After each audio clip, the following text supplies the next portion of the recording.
What's going on with Bannon and Trump? Bannon. I can't believe what that guy did. I mean, what he did was terrible. The book that he put out? Who? The book that he put out? Yeah, the book. Why he did that, it doesn't make any sense. He can't prove anything because it's his word against Trump, you know? No, but it's just incredible. I mean, where's that Tov? I mean, Trump made him, he gave him an incredible amount of importance and credibility by making him the chief strategist, you know? So, okay, so he said, Ad Khan until now, and then I want to remove you. So what is this, revenge? Well, how do you do this, you know? Because other people, they say that Bannon was the one that made Trump. No, it's not true. Don't make Trump. Trump is what he is. That's probably No, it's nonsense. He was the one that Well, together the whole. that's why it went off the. Yeah, you know, but Trump is Trump. There's no question that Bannon, I'm sure, contributed in terms of ideas. There's no question about that. I mean, Bannon has his perception of what should be.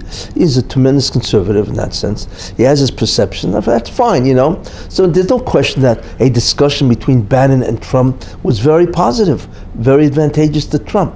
Doesn't mean he made Trump, you see.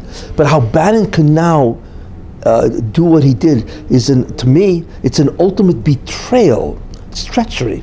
How do you do that to a president? First of all, he's a president. And second of all, what are you going to accomplish with this? What is he trying to do? Revenge? And the third thing, where's the Tov? Where's the appreciation of what Trump did to him? You know what it is for a president to make you the chief strategist? Even for a week, let alone for what was it, for a year or whatever. You know, it's a tremendous level of appreciation that a president has to make you that. So he didn't say he fired you or he told him to resign, whatever. Yeah, because that's what a president can do. You serve at the pleasure of the president. So if he feels he needs you, fine. If he doesn't need you, then that's his prerogative, you know. But you can't be angry at him. You get revenge, you know. He calls the shots. Like, look, the American government is a business. You know what I'm saying? It's like a business. The CEO can fire you. But does that mean you get revenge on him because he tells you enough is enough? I need somebody else? He's got, you know, a CEO of a company. He knows what he has to do to run the company. And that's his main consideration, the bottom line. So as long as you fit, fine. So what do you can't revenge on the guy? You should be thankful that he even gave you that and gave you that position of incredible prestige. You know what I'm saying? So what is this? What type of act of betrayal is this? You're talking about an incredible act of treachery. I mean, I'm not going, is Bannon right or wrong, but who cares? How does a man do that to somebody that gave him such a position of honor? Where's that Tov? You know, appreciation is a fundamental attribute of Judaism. You know what I'm saying? Why is he burning his bridges? What? Why is he burning a bridge? Well, I'm sure he probably feels his bridges are burned. It couldn't, you know. But how do you do that to a guy?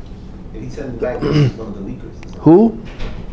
Trump said that Bannon? That he was one of the leakers. Who was one of the leakers? That Bannon was one of the leakers, leaking out of the White House in the beginning. It could be, you know. So, it could be. I don't know. You know, who knows what really wanted. You know. But the appalling thing is that how do you do this to a president? How do you betray a man like that? You know. And what's it going to liberal media for? He's a conservative. What's he doing? Yeah, I mean, it's astounding to me. I mean, Bannon's not a stupid guy. He's a very bright guy. You know what I'm saying? But where's your midas? Where's your character? You know what I'm saying? How you do this to a guy who gave you such a prestigious place of honor? And then what you do, stab him in the back by making these incredible statements? I'm shocked that a man of his intelligence would lower himself to such a position, you know, such a betrayal position. It's astounding, you know, and so on. And it's not only that. What does Bannon want from Trump? Trump is doing incredible stuff for America. Think about that. Incredible. What he's done, you know how much he's done already, how many regulatory commissions he's gotten rid of. You know, the unemployment is down. I think it was at that point in the year 2000. He's lowered it to 17 years ago. So, and not only that, the energy's coming back, the Anwar. It's incredible what this guy's done. I'm not even talking about what he's done for Israel. What he's done for America. He's raised more Americans are employed today than ever were, you know, and they're making more money. It's incredible, you know, what he's doing. Just in 1 year, he's turned around the entire America, right, toward a direction of incredible prosperity, you know.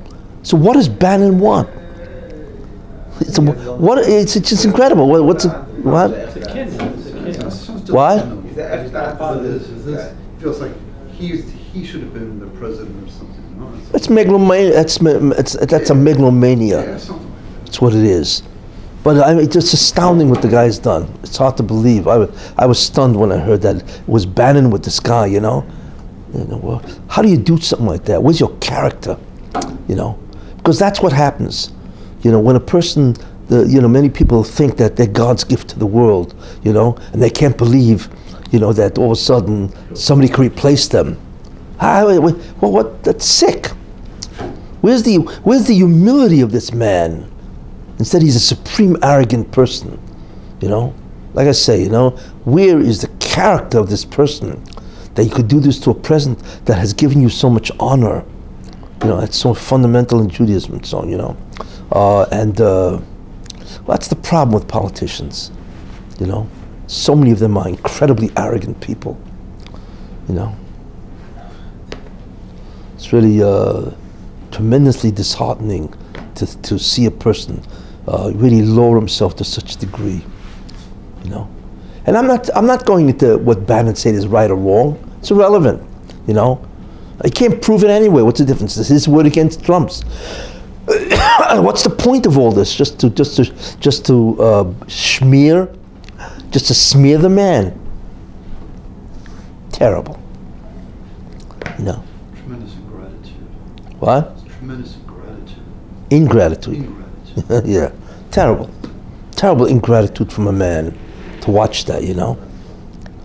You know. What can I say? That's my take on this, you know.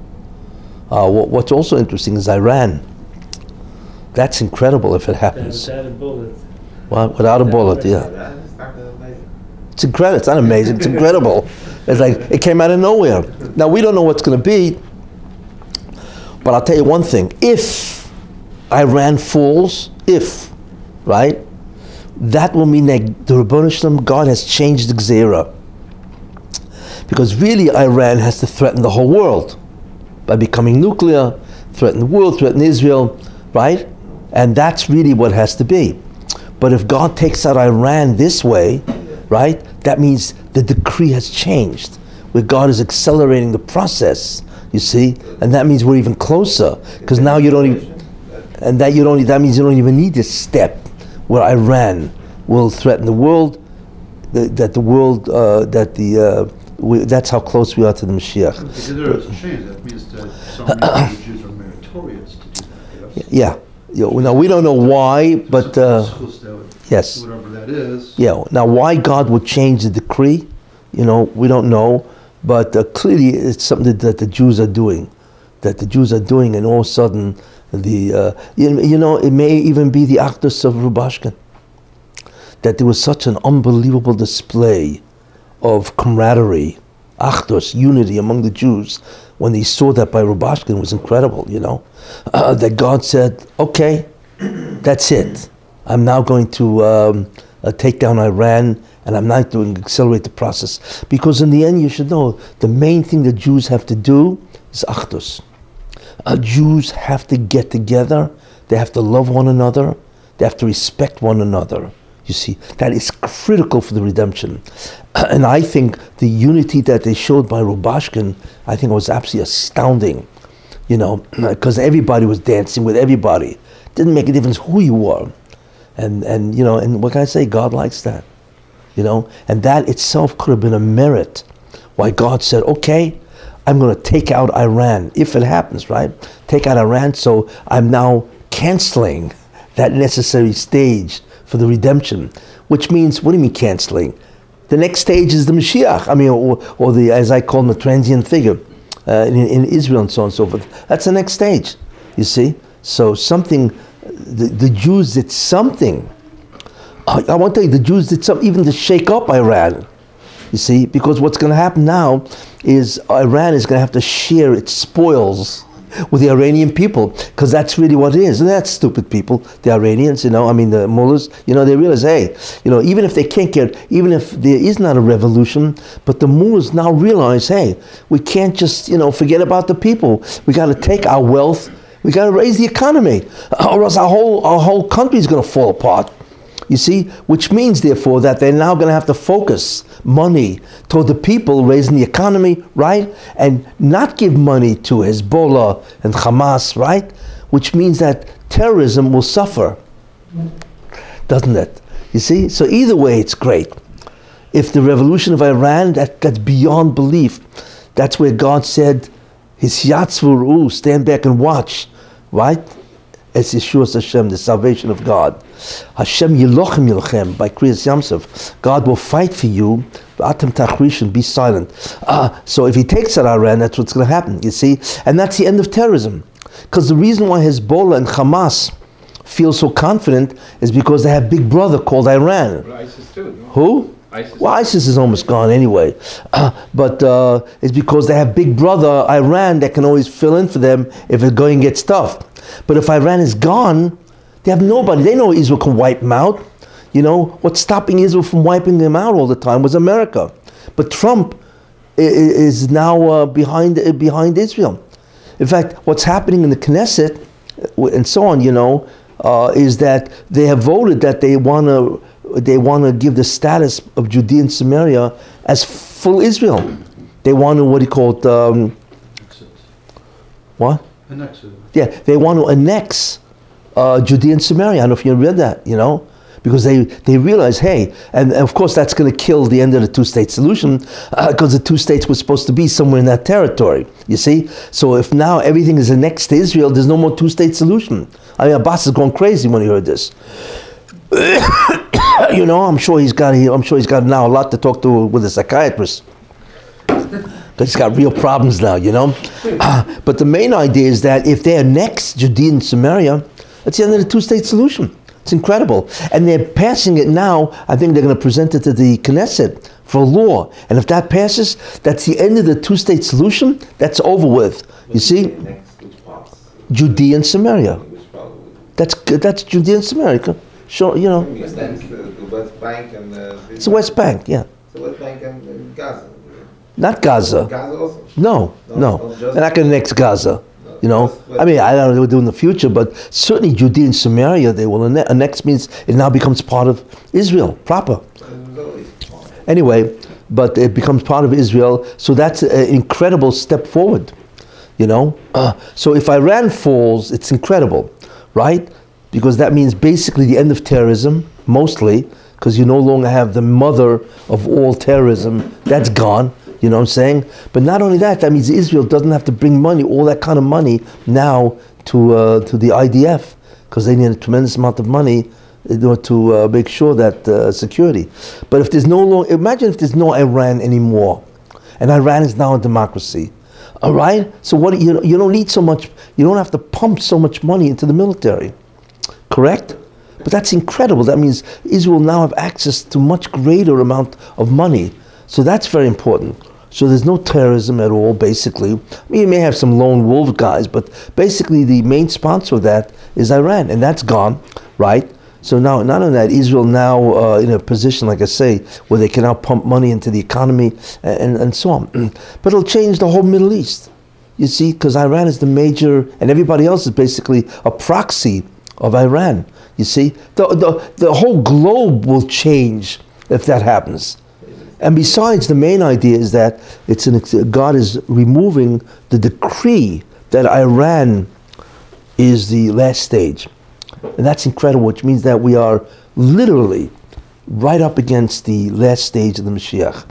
And like I said, even if Iran doesn't collapse, they are now going to have to put in a lot of money into Iran in order to change the way people feel, because they realize if they continue this way, it's going to collapse. It means there'll be a real revolution, assuming it doesn't collapse. There'll be a real revolution. They can't do that. Right now, they say that, I don't know if you know it, but I think 70% of Iran is 30 years and below. People 70% of the population is 30 years and below. And they say the amount of employment is terrible. There are people who have PhDs, they don't have jobs. You see, so they realize you can't stay on that kind of a population, right, and maintain yourself unless you raise the economy. And Iran is ndghet, as they say. You know, they're doing terribly economically, and that's with the $150 billion that they got, which means that they now have to take, like I said, they have to take away a tremendous amount of money from terrorism to give it to their people, which means now that Hezbollah is going to get much less, Hamas. You know, and these guys won't have enough money. They'll shrink or disappear. You see, because the focus of Iran is no longer terrorism through proxy. You see, it is now to make sure that the economy runs. Either which way, it's going to change the face of Iran and the face of terrorism, which is interesting, you know, and so on. And also, not only that, Iran, they have to be very careful. They realize that because, like Trump said, I'm watching. You see, with Obama, they know they could slaughter their people. And Obama, you know, Obama is, you know, I mean, you know. Oh. But Trump, you know, Trump won't tolerate that. If they start slaughtering the Iranians really in big numbers, Trump's going to go after them. Like he did after Syria, he blew up the whole airport, you know. You can't do that. You can't slaughter your population. For what? You need to change. You have to help them. And they're what do you call it, demonstrating, what do you call it, legally. I mean, not legally, but they have a right. We have no jobs here. That's the first thing of government is security, and the next thing is help us with the economy. You know what I'm saying? In other words, they have complete moral and ethical reasons why they are demonstrating. Who cares if it's legal or illegal? Iran is illegal, what they're doing. It's incredible the way governments think, you see. So that itself is so they're afraid to slaughter them too much because Trump is watching and so on. And once Trump is watching, then you have the Security Council watching. And, you know, you can't, you know, it's hard to do that, to slaughter your population in today's time. I mean, it's possible, but it's much harder. It's harder to get away with a guy like Trump. Very hard to get away with, because you know, like you know, he's not predictable. He can say, you know, it says, hey, you guys, you can't do this. You can't slaughter 50, 20,000 people. What is this? And they're right. They are morally correct in rebelling, because these guys are starving to death with the food prices and all that. You see, so therefore they're afraid. It's not like they have the green light from Obama. Now they have the red light, or I should say the yellow light. Caution, be careful, don't overdo it. And they are worried because the U.S. can really drown them with sanctions and so on. You see, so they're really worried. What? They're doing an investigation of the Obama that left Ebola. Investigating Obama's what? He held back all the drugs coming in towards Ebola. Oh, that, yeah, that's scandal. So that's incredible. What that's called Cassandra. Yeah. Oh, what he did was terrible, you know. What was the scandal? It's a whole scandal, if I remember correctly. He allowed Hezbollah to bring in drugs into this country because he was afraid. Yeah, because he was afraid that Iran, you know, would be mad and they wouldn't join America. I mean, his thinking is so psychotic. It's beyond. It's not. It is so self-centered. And it's so megalomaniacal, it's beyond belief that a person can think that way. No, it's incredible. It's not just that he wants an Iran deal, which, like, he's been dreaming of Iran. They ought to make him an honorary citizen of Iran, Obama, you know? But to allow Hezbollah to come with, they say, tons of drugs. Yeah, to destroy Americans. That's what he's doing. His desire to join with Iran is greater than his welfare, the welfare of American people, because they're the ones who took the drugs. Yeah, who ever heard of something like that? You know, his principal, what do you call it, concern has to be with American lives and American health. How do you do something like that? You see, if that's proven, you can't believe what a scandal that is. That means he put the welfare of Iran, or the deal with Iran, greater than the welfare of America, that he has sworn. It's treason. It's treason, of course. You see? $1 billion a year. It's what? $1 billion. Yeah, but many tons of drugs that came in because he allowed Hezbollah, because he was afraid Iran would be mad, and they say, we don't want to make a deal with you. What kind of a think is that? It's sick. It's more than sick. It is the think of a megalomaniac. That's what it is. Where I decide what is good, moral, and ethical. You're sworn to protect the Americans. You're sworn to that your major concern is the welfare of America. Who cares? You have no idea what kind of a crime that is. You know, it's like it just boggles the mind. Yeah, look, there's so many scandals that are coming out. It's hard to keep track. It really is. You know, it's like a scandal every day. Yeah, what happened with Hillary is beyond belief. I mean, you should know one thing. I heard it Friday, yeah. You should know one thing, and this is very important to know, and I'll close with this. Wow. I didn't even think I'd get into this. You should know one thing. God is very strict with one of the Noahide commandments, which is called din, judgment or justice. Very strict. Because without that, the world collapses. Obviously, without law and order, as they say, the world collapses. So therefore, presidents don't realize that. But they are commanded by God to make sure that their country runs efficiently, securely, and that the laws of justice prevail. When a president doesn't do that, you know, when all of a sudden he twists and turns justice to himself, you know, then God comes after him. Obama has no concept of the punishment that he will receive. No concept, you see. So God is very strict with that, you see, and he will call the politicians to the bar, to justice. You know, your job is to protect your citizens. Where are you?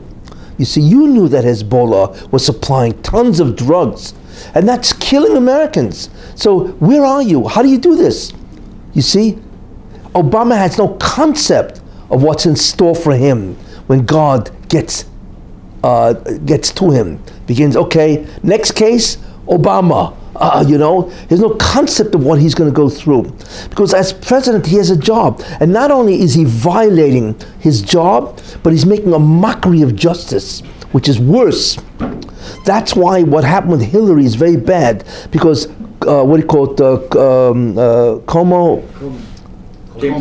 Comey and all these people that distort justice, you see, what they've done by allowing Hillary to get off, they have made a mockery of justice. You see, you're not allowed to do that, because then who respects the law? If you make them, if people see that there are two laws, one for the politicians and one for the people, what's bad is not only that how do you do something like this? Where's your oath to uphold justice? But what's even worse is that you've made a sham, a mockery of justice. Then what happens to the law? Nobody respects it anymore. Then everybody tries to get away with whatever they can. You can't do that. You see, so they are all guilty of that. They have no idea of how guilty they are, because they all know that Hillary committed the crimes that she's accused of. Everybody knows that. Everybody in America knows that, you know, except those people who are into denial. So that's the real criminal act. You've made a mockery of justice by allowing everybody to see how you will do nothing to these politicians who have power. And they realize, people think that, well, there's two sets of laws, like I say, you know. But what they're doing, they don't realize that when the hand of God, it's like they say, you know, the millstone of God, the millstone. You know what a millstone is? When you grind the old way of grinding the grain and so on. So it says that the millstone of God grinds exceedingly slow. It really goes until it gets to you, right? But when it gets to you, exceedingly fine. It crushes everything out of you. So it takes time. God has his reasons, his cheshbon.